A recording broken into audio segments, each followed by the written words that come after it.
Hi everyone, this is Mia from Paperholic Stamper. Today I'll be showing you how to color this beautiful host set by Stampin'Up called Scenic Garden. It will be a celebration host set come January 2023. There would be three techniques I'll be showing you today. One is the use of the masking fluid. Second is how to do a beautiful blurry background. And three, how to apply shadows. For the list of materials, please refer to the description below. But most importantly, you will need a very fine brush, a watercolor brush, round number 2 with a pointy edge.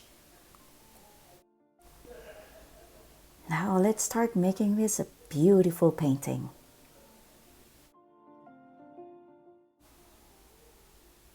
So here's our Sahara sand. I'll be using the first impression, and I'm choosing this image.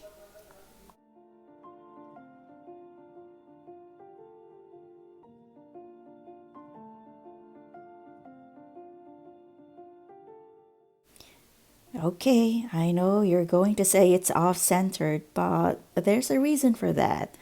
You can use the right side for any sentiment, or you could leave it blank.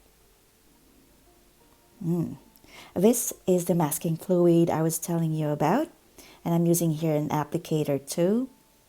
You can use any brand for the masking fluid. Shake it well first before you use.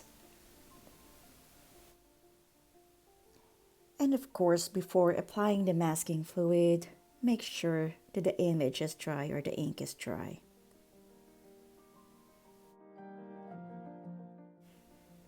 I am using here a masking fluid applicator. They're very cheap from the art shop. I opt to use this instead of using a cheap paint brush because I think this is more economical. So try to cover every corner that you see. It will not ruin the paper, trust me. Let the masking fluid dry thoroughly. This takes about 30 minutes to an hour. Masking fluid is used to protect an image from being painted on. And once it is completely dry, we can add any color background.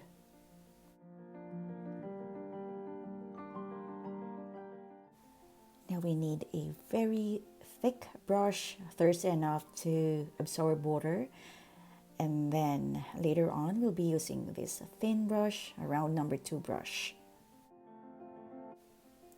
Now, wet your brush. This is also called a mop brush, M-O-P brush, because it just mops. So keep wetting the paper. If you have a good watercolor paper, it shouldn't peel. And if you add water to it, like add water every now and then, it shouldn't buckle up quickly. And once it's glistening like this, you can add the green colors. I'm using assorted green colors here and a little bit of yellow. So I'm just mixing the colors.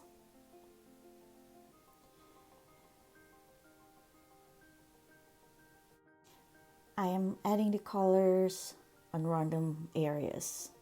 Since the paper is wet, you'll see that the ink is just traveling or spreading like smoothly. Then, using the same color, I might use a thicker consistency here and then splodge it on randomly again on the wet areas.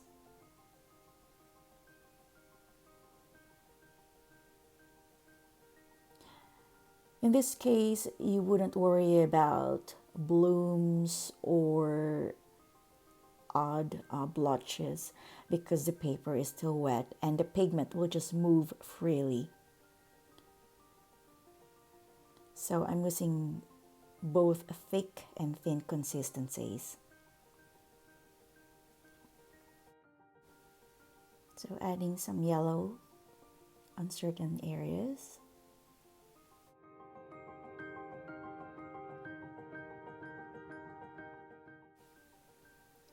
The paper here is still wet, so I'm adding a very dark green, mostly or predominantly on the left side. Let's pretend that the light is coming from the right, so there should be shadow on the left. So this is the third technique that I was trying to tell you about, the use of shadows. By adding shadows, you're actually giving more depth to your subject, which also gives the illusion of the 3D effect on some paintings. So once the background color is completely dry, we can now remove the masking fluid using a good eraser.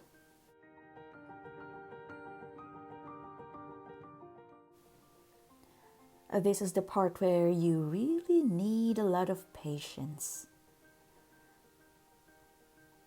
Do it slowly to avoid ruining your paper.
Whew. Finally, oops, there's a bit left there.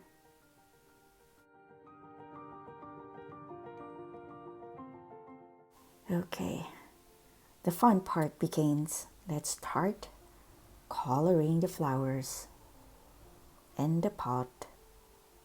Or is it a fountain? Not sure anymore. Okay, so we have to divide this into segments. We're going to paint first the pot. So wet it first with water. I'm just lightly wetting it with water.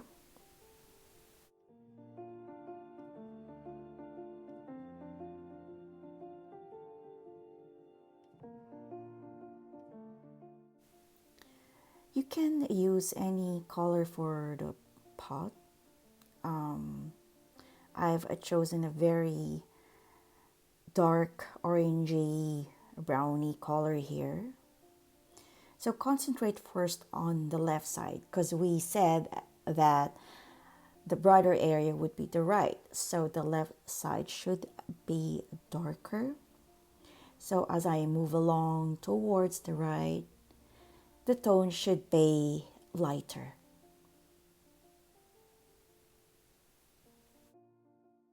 The thing is, with coloring, you don't have to submerge the entire image with one monotonous color. You have to leave some white spaces as well to give some highlight or make it more interesting. Notice how I left some areas white. or untouched. I also used the first impression for the Sahara sand. This was because it was impossible to spot the tiniest leaf or the tiniest petal of the flower.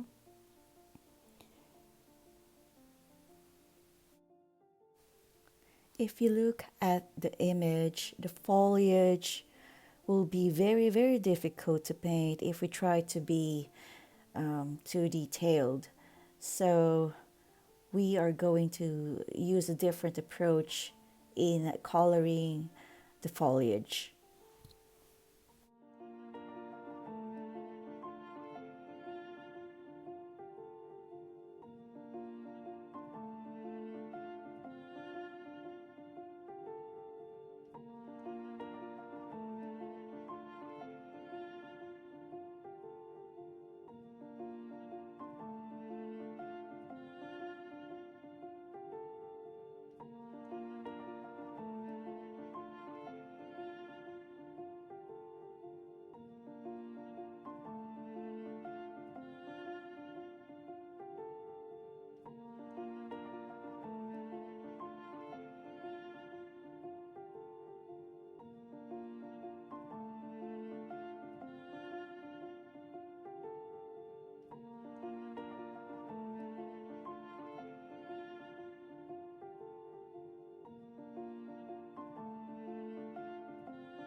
So we will be coloring the flowers first.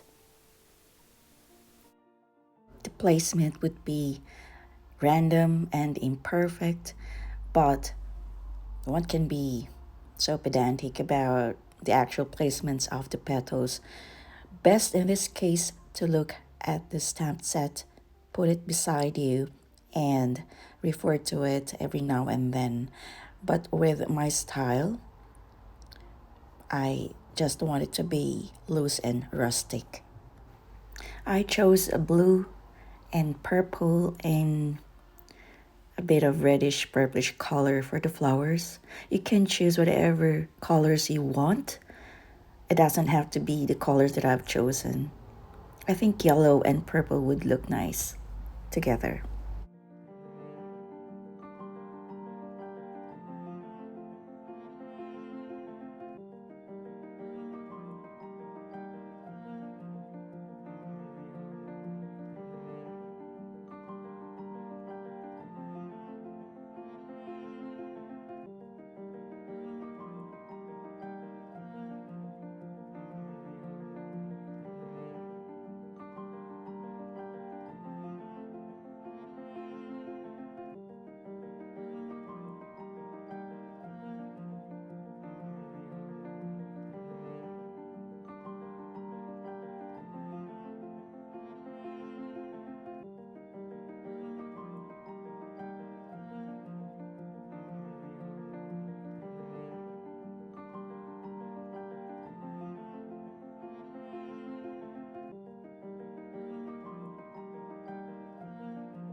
You can add little details like a few dots to resemble twigs that are hanging out or sticking out. I used purple, a dark consistency of purple, and I'm using the point of my brush to do that.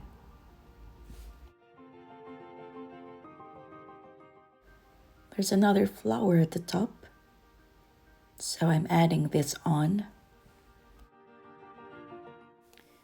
As I mentioned earlier, it would be very difficult to paint if we try to be very detailed, especially with the leaves and the stems.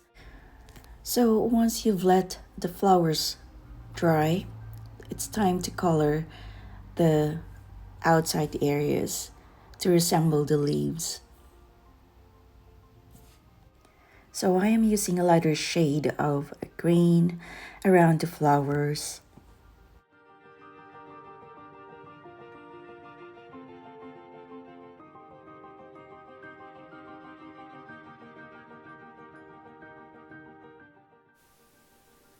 So we keep coloring the areas around the flowers with a lighter green value.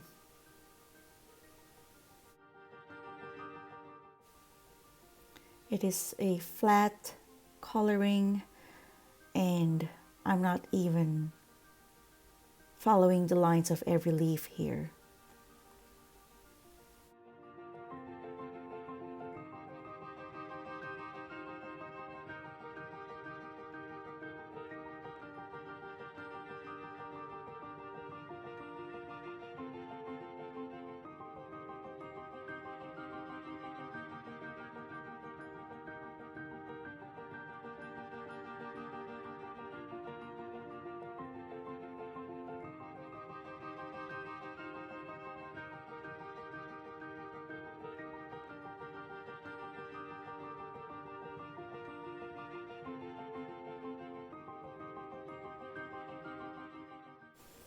So after the light green color, I used a darker value of green over the light green.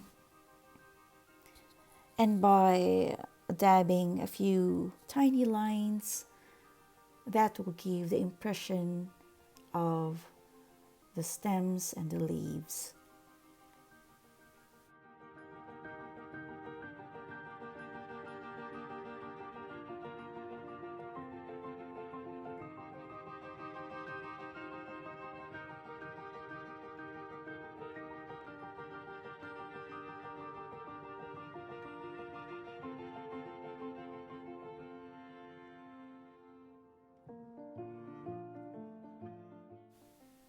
Now here's using a very dark color. I believe this is a very dark blue. And then again, the application of our third technique, the shadow. By putting a very dark shade under the flowers or in very small spaces, it gives the illusion of depth.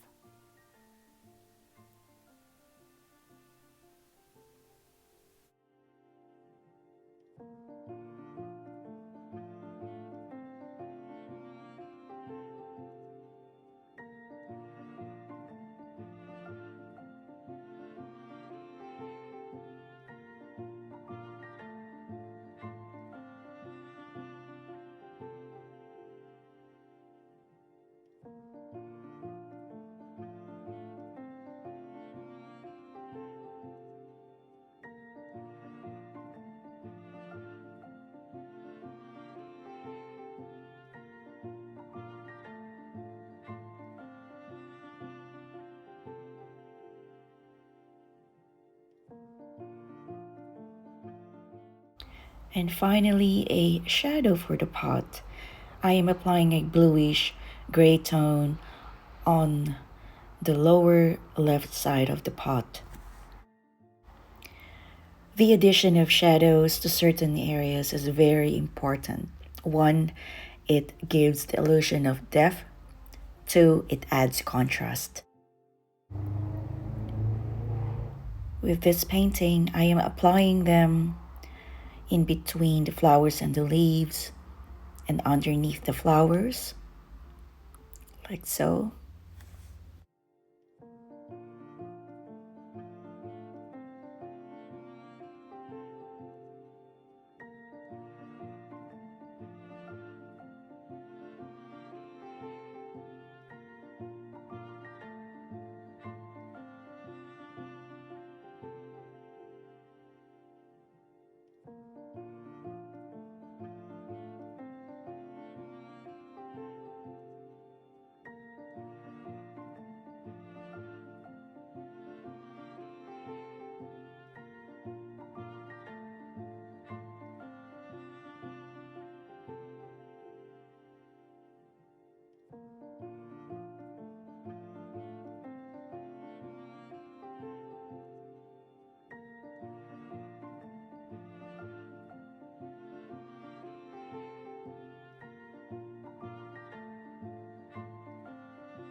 And for the final touch, some splodges, not too much. And when it's dry, we can make a card out of it. Thank you for watching, and if you have any questions at all, feel free to drop me a line anytime. Bye!